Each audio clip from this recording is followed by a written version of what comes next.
Hello, friends, and welcome to Adventures in Pixieland. My name is Amy. I am an ordained minister, and we are in Bible study. We're in the NIV, and we will be through 2025. In 2026, we'll start the KJV. We're trying to read a lot of different versions of the Bible and compare language differences. When they edit it, did they change what it meant? Because sometimes they did, sometimes they didn't. We'll take a look at that language. So, in this video, though, we are in Psalms, Book 1. We're in Psalm 18. But Psalm 18 is 50 verses, which is a lot when it's supposed to be a poem or a song. So, in this video, we're going to do verses 1 through 15. And then we will pick up tomorrow with 16 through like about 30 something, and then we'll keep going down that route. So, for the director of music, a song of David, the servant of the Lord. He sang to the Lord the words of this song when the Lord delivered him from the hand of his enemies and from the hand of Saul.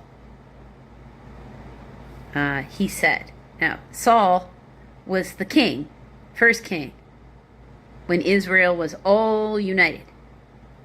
David wasn't the first king. Saul was the first king. He was deeply insecure. He was very, very insecure of his son-in-law, David.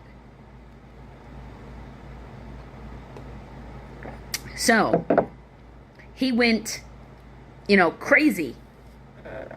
Literally, and David had to run. He could have killed him multiple times, and he wouldn't, because David was loyal to his king, his father-in-law.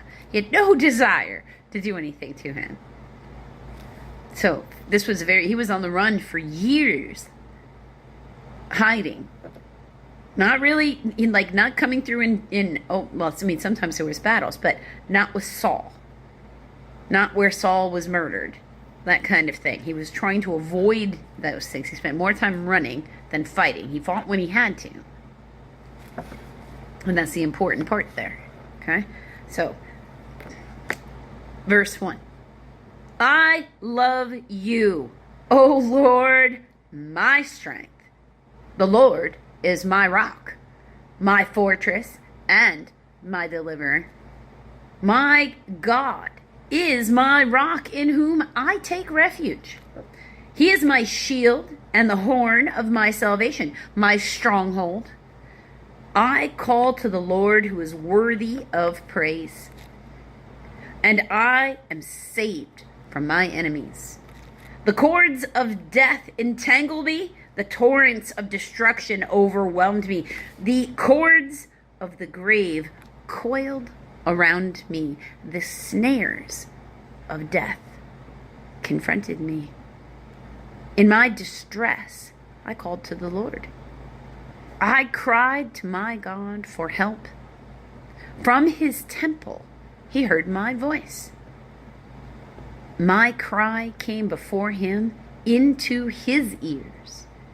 The earth trembled and quaked, and the foundations of the mountains shook. They trembled because he was angry. Smoke rose from his nostrils. Consuming fire came from his mouth. Burning coals blazed out of it.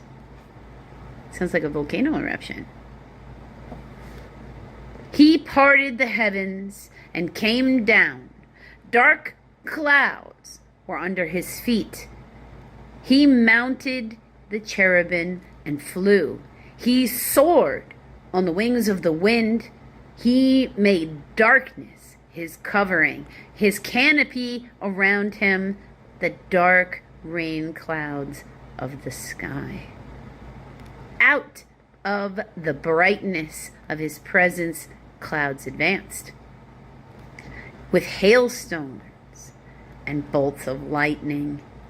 The Lord thundered from heaven. The voice of the Most High resounded. He shot his arrows and scattered the enemies. Great bolts of lightning routed them. He always uses nature. That's one of the ways you know it's him when he's upset with you. Because if it's like that, you know,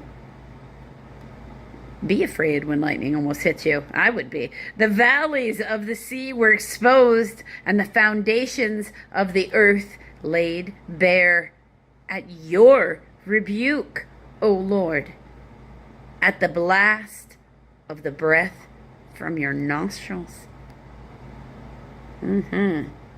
So, probably a volcano. The earth trembling because the volcano was erupting. Top has to blow off. That's a either really terrible coincidence, or it's absolutely as David believes, because I would be believing, if that was me, that I would be all God. If somebody was trying to chase me and suddenly a volcano erupted and then they couldn't get at me, that's all God, because no human can do that. No human can do that, and I would not. But then I'm a minister, so everything is going to be like that for me. Till tomorrow, friends.